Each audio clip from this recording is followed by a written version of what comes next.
a minha fala, eu acho que vai mais, né, no sentido da norma do que da prática. Ela me questionou agora há pouco, né, falando que achava que a fala dela talvez tivesse mais a ver com a mesa, né, posterior, que é sobre a temática da violência, juventude e violência. Mas eu acredito que é possível fazer conexões, até porque ela fala de masculinidade, né, e masculinidade também supõe o estudo de corporalidades, também supõe o estudo de subjetividade. Eu acredito que, independente das diferenças, nós estamos conectados aqui de uma outra maneira, né? Bom, o título da minha apresentação, né, se chama Corpo e Afeto nas Culturas Juvenis. Está relacionado um pouco com o trabalho que eu desenvolvi na minha tese de doutorado, onde eu estudei os estriedes de São Paulo. Quem não conhece os estriedes de São Paulo, são jovens, pode ser considerado uma espécie de desdobramento da cultura punk, e agora a grande diferença é que eles são abstêmios, né, com relação às drogas. Então eles não bebem, não fumam, né, e tem uma outra abstenção que diz respeito também a alimentos provenientes de origem animal. Então boa parte deles, pelo menos é uma agenda, faz parte da pauta local dos estriedes brasileiros, a adoção do vegetarianismo, né, enquanto prática alimentar. Então tentei focar um pouco na minha nessa fala que eu preparei para vocês, um pouco dessa discussão que eu trabalhei na tese, mais voltado para o estudo das corporalidades e a forma como essas corporalidades, né, são produzidas, são construídas. Eu fiz um textinho aqui, gente, eu sei que é um pouco sacal, você ficar lendo, né, mas eu acho que é a melhor maneira que tem ainda para a gente controlar um pouco o tempo, né? Mas vamos lá. Bom, falar sobre juventude contemporânea é também falar sobre movimento. Não me refiro a movimentos sociais propriamente ditos, ou seja, os diversos grupos instituídos que os jovens se engajam para fazer política na esfera pública, mas sim a própria ação sugerida pela palavra movimento, que advém do latim movere, deslocar, colocar em deslocamento. Grande parte dos comentários feitos a respeito dos jovens possuem como referência um certo mal-estar diante de sua condição móvel. Dizem alguns, são inconstantes, são apressados, são impacientes, vivem em transição, são nômades. A maioria das expressões transparece a ideia de que esses agentes não conseguem se fixar em nenhum ponto por estarem sempre se deslocando. Argumento que também serve para reforçar uma acentuada desvalorização dos estilos de vida jovens, que passam a ser percebidos como modismos passageiros em oposição às identidades adultas consideradas mais resistentes às mudanças.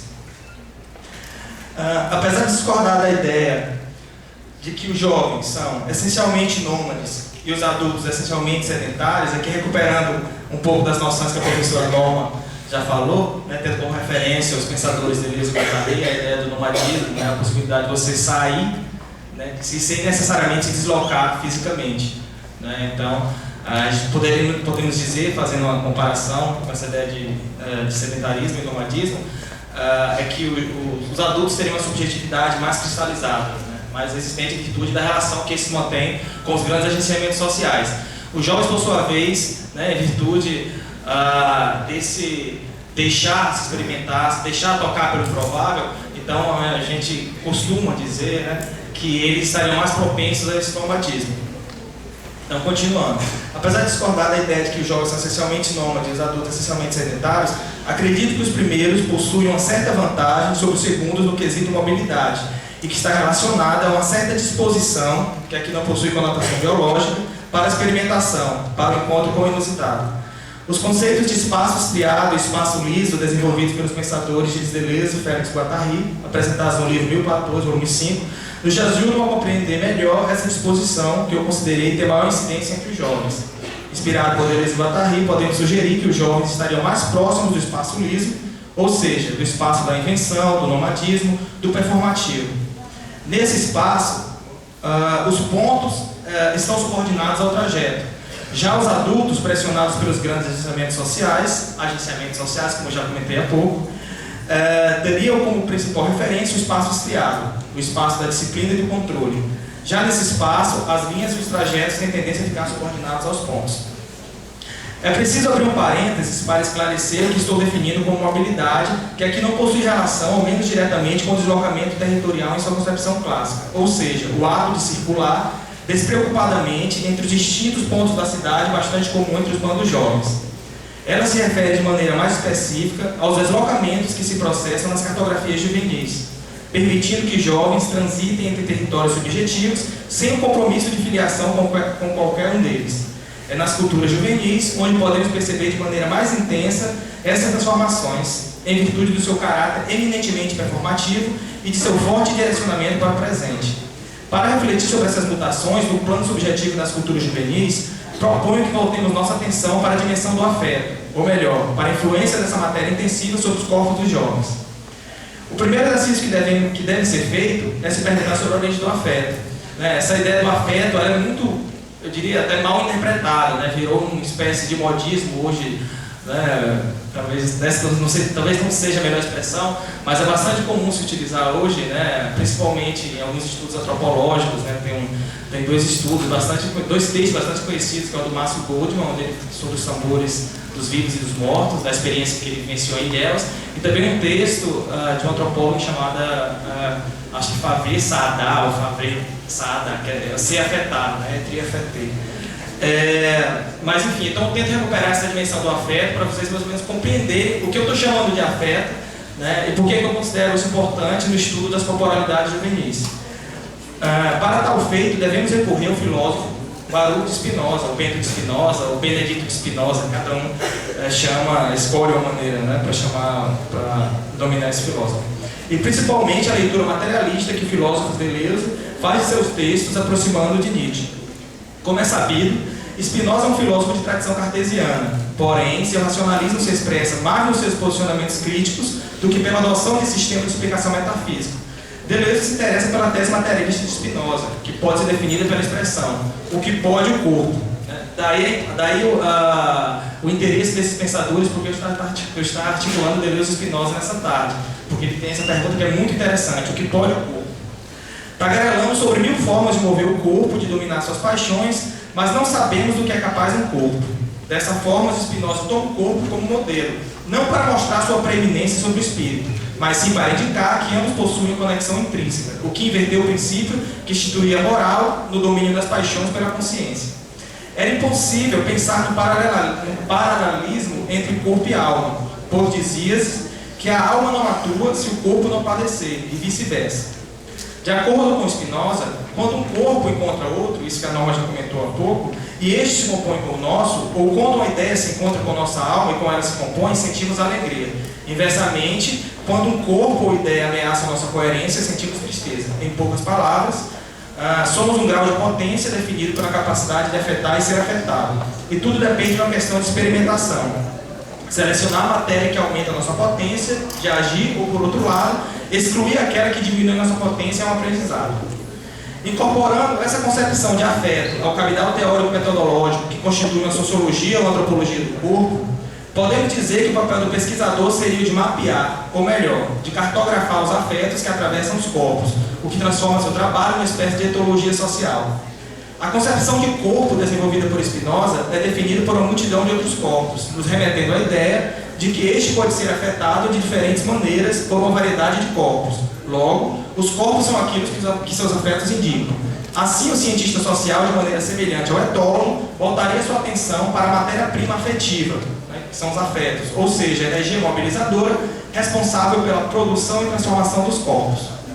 Podemos passar agora ao objetivo do artigo, que é compreender quais afetos estão em jogo na produção da experiência corporal das chamadas culturas juvenis em nossos dias, possuindo como referência as práticas ascéticas encabeçadas pelos adeptos e adeptas do estilo de vida straight edge, jovens que utilizam o corpo como locus privilegiado para a exposição de seus posicionamentos e visões de mundo. Então, como eu já falei há pouco, os straight edge são esses jovens, que fazem parte dessa cultura punk, que são abstêmios dessas drogas, sejam elas lícitas ou ilícitas. O conceito de droga é muito relativo, porém, isso é um posicionamento defendido pelos adeptos desse estilo de vida. A escolha pelo estilo de vida straight edge, porque ter escolhido o estilo de vida Strayed se deu justamente pelo fato dos jovens atualizarem, através de determinadas práticas, uma experiência corporal paradoxal. Pois, ao mesmo tempo que se adequam a um rigoroso regime disciplinar, pautado por abstinência de substâncias consideradas por eles prejudiciais ao corpo e à mente, em outro momento subvertem os limites impostos ao corpo através da relação que mantém com a música punk hardcore. Mais adiante eu vou falar um pouco melhor disso. Levando em consideração a máxima spinozana de que os corpos são aquilo que seus afetos indicam, entendemos que essas distintas experiências resultam de bons e maus encontros, que acometem esses jovens cotidianamente. Não se trata de construir uma polarização afirmando que eles vivenciam o mau encontro quando se relacionam com determinados códigos de conduta, e por outro lado, tem um bom encontro quando livre destes se entregam a uma performance extasiante no show de música hardcore. É importante salientar que em ambos os casos é possível ter bons e maus encontros, como veremos a seguir. Dentre esses códigos de condutas, né, eu escolhi um que tem bastante incidência nas falas dele. Né? Vou trazer algumas falas também para ilustrar o que eu estou falando. Né? Um deles que veio muito à tona nas conversas que eu tive com ele é a ideia de disciplina. Né? Analisada de uma forma superficial, a filosofia Strayed é geralmente associada ao pastoral da carne, onde jovens necessariamente precisam fazer morrer seus desejos para se adequarem a um conjunto de normas específicas, a uma moral de grupo. São muitos os comentários depreciativos direcionados ao jovem Strayed: dogmático, radical, moralista, reacionário, porém, este só serve para aumentar ainda mais a curiosidade em torno das práticas que compõem esse estilo de vida. O suposto incômodo provocado pela adoção de práticas ascéticas por segmentos juvenis pode estar relacionado a uma naturalização da juventude como uma fase de descobertas, de experiências intensas e desordenadoras, o que desemboca, consequentemente, na naturalização, não somente no discurso do senso comum, como também na fala de muitos pesquisadores, da relação entre juventude e drogas. A gente, quem pesquisa a juventude, quem já tem curiosidade a respeito, sabe que boa parte dos estudos de Chicago, dos estudos da escola de Chicago, tiveram como referência essa relação entre juventude e drogas, e quase percebendo a juventude como uma condição patologizante. Então há uma certa ideia também de que a ideia de juventude virou quase que um senso comum acadêmico, que está relacionado à juventude e drogas. Desse modo, quando pensamos na afinidade existente entre juventude e ascetismo, logo somos reportados aos grupos de alguma forma conectados ao universo religioso nas suas mais diversas expressividades e que fazem dessa prática um exercício de assujeitamento a alguma divindade. A imagem do jovem asceta como um indivíduo coberto de tatuagem, piercings e alargadores e que dança ao som da música hardcore certamente não está entre as representações mais comuns elencadas por estudiosos, o que exige de nós, pesquisadores, um pouco mais de imaginação socioantropológica para tratar desse fenômeno contemporâneo. Podemos até afirmar que para muitos, dentro e fora da academia, é bem mais compreensível que o jovem faça uso de substâncias entorpecentes do que ao contrário. Existe um espanto generalizado diante das Strayeds, como se eles estivessem de alguma maneira ferindo o estatuto do jovem contemporâneo que se assenta sobre a massa. Viver cada dia como se fosse o último. Punks que não usam drogas, tem alguma coisa estranha nesses jovens, dizem alguns. Diante dessas considerações, torna-se fundamental estar atento à ambivalência que percorre as práticas corporais e discursivas assumidas por esses jovens. É possível vermos na ideia de disciplina dois movimentos distintos, pois se essa, por um lado, possui uma conotação negativa no que se refere ao excessivo controle do corpo, por outro, funciona como exercício a favor da liberdade. Desse modo, a disciplina ganha uma nova roupagem na fala dos Strayeds. Era a possibilidade de se manterem sóbrios, questionadores e responsáveis pelas suas próprias vidas. Aqui eu trago a fala de um dos jovens que eu entrevistei. Eu achava interessante como o Strayed parecia ter a percepção de que parece haver uma contradição entre você pregar e tentar aplicar na sua vida uma ideologia de liberdade individual e não conseguir exercer essa liberdade porque é viciado na substância, entendeu? Porque você acaba tendo um monte de comportamentos condicionados por causa dessa substância, mas ainda do que você está condicionado também por outros fatores. Na fala acima, o entrevistado salienta que a filosofia Strayed oferece uma percepção de que é contraditório ir em busca de um suporte da liberdade individual, construída pela ideia de que tudo é permitido, e não refletir sobre o fato de que a ingestão de certas substâncias também te condicionam. Para muitos dos entrevistados, existe uma espécie de glamorização do consumo de drogas, como se elas tornassem o jovem ou a jovem mais atraente, mais confiante, e que este ou esta geralmente não se posiciona para refletir sobre esse discurso. é possível perceber na fala desse jovem uma concepção de liberdade que está atrelada à possibilidade de gerir sua vida sem interferência de certos condicionamentos que viriam impedi-lo, né, de serem mais autênticos ou honestos consigo mesmo. Porém, isso não significa afirmar que os jovens estreetes desfrutam necessariamente de maior autonomia do que os jovens que têm seu estado de consciência alterado pelo uso de drogas. Né? Não é isso que eu estou querendo dizer aqui. Não é a comparação se os estreetes são autônomos e os usuários de drogas são heterônomos. Não é essa a relação.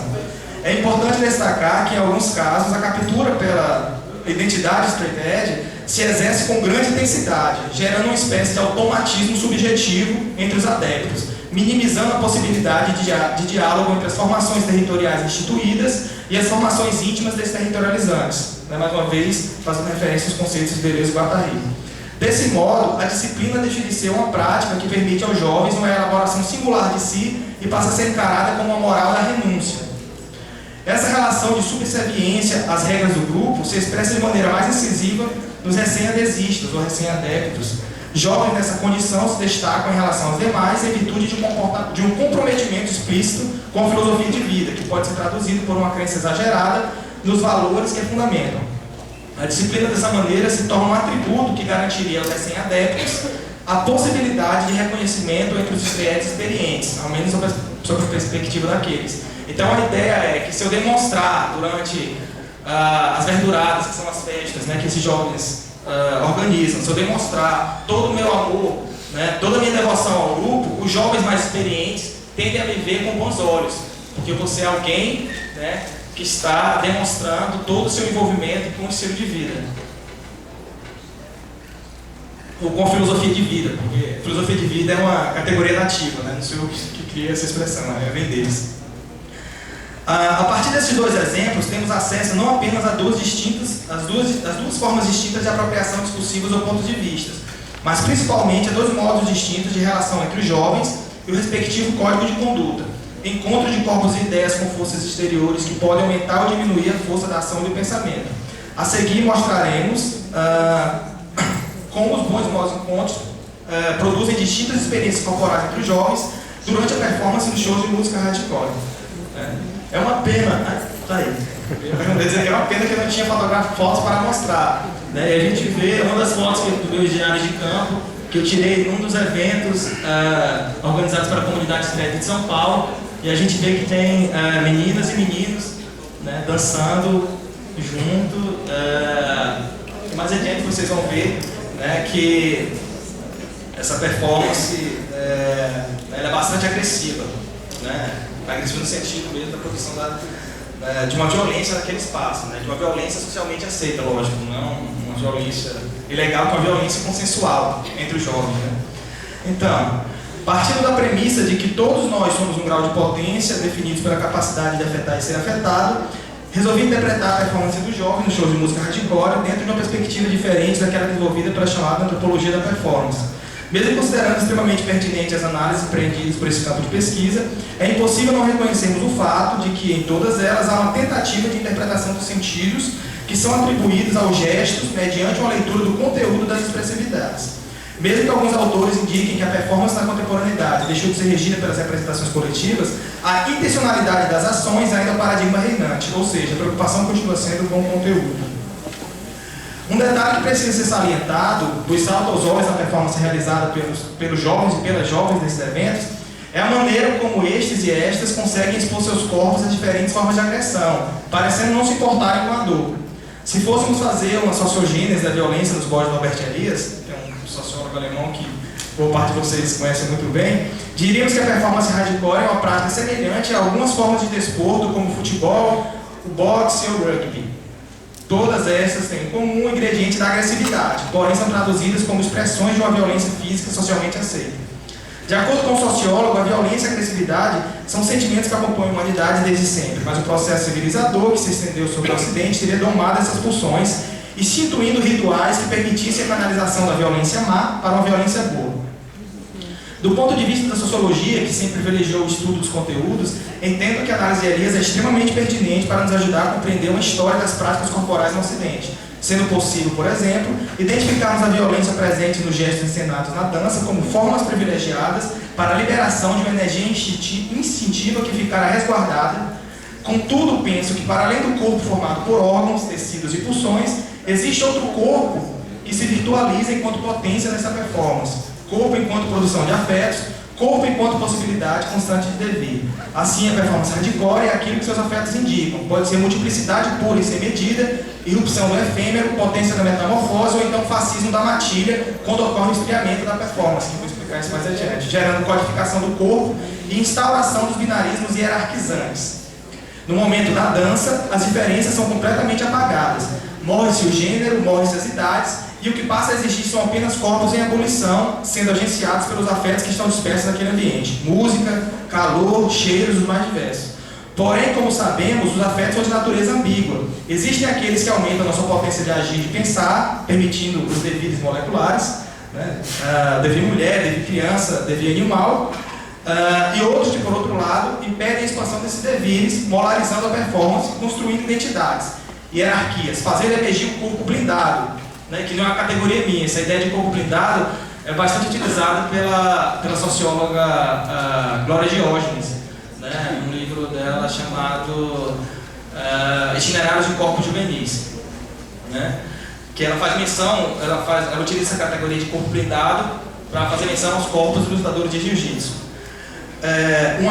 Uma microcristalização fascisante, né, nas palavras do Guattari, produzida por um agenciamento que atravessa o desejo e altera a criptografia dos jovens que participam da performance hardcore.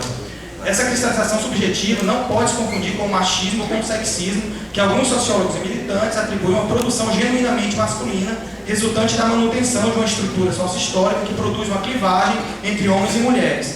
No ato da performance, tanto os garotos como as garotas estão propensas a dar vazão ao corpo blindado, que se expressa numa acentuada apologia da violência e a manutenção de posturas sectárias em relação às demais garotas.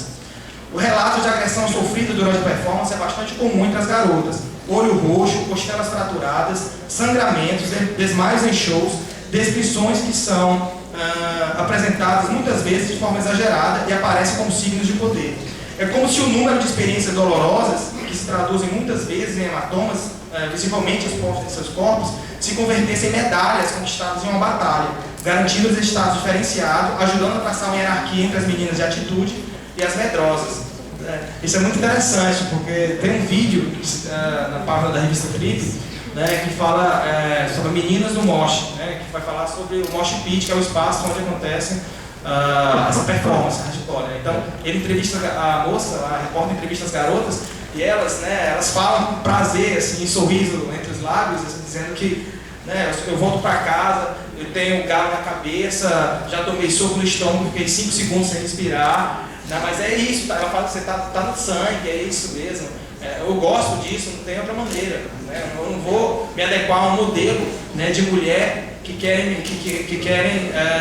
nos oferecer, né?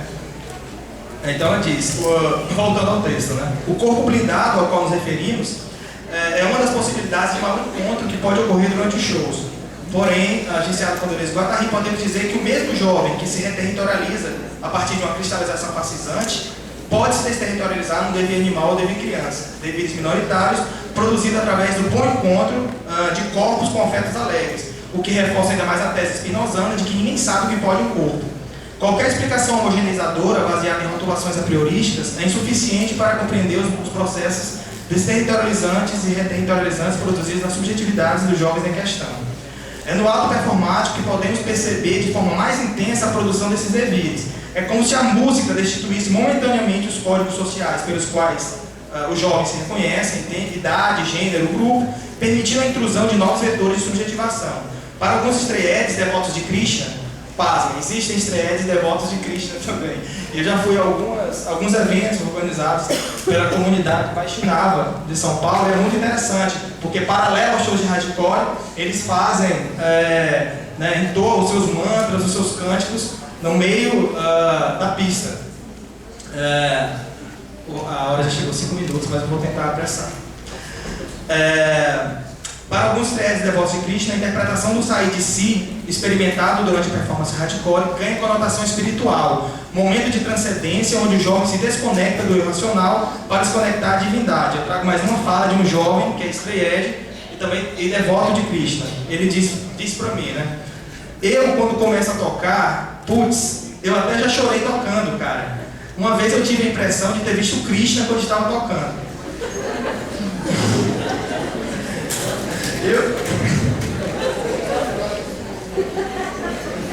Eu estava super concentrado. E eu, quando estou tocando, eu fico com a outra pessoa no palco. Eu não sei se você já viu. Eu acabo aumentando minha percepção sobre muitas outras coisas quando estou tocando. É uma tríade entre a gente, hardcore e Krishna. No palco eu sou um devoto com a guitarra na mão. Olha que um jovem de 22 anos que eu entrevistei. Penso que mais interessante do que o conteúdo discursivo apresentado na fala deste jovem é a descrição da experiência em ato. Ou seja, não interessa se o jovem realmente viu Krishna e muito menos se eu acredito na veracidade dos fatos.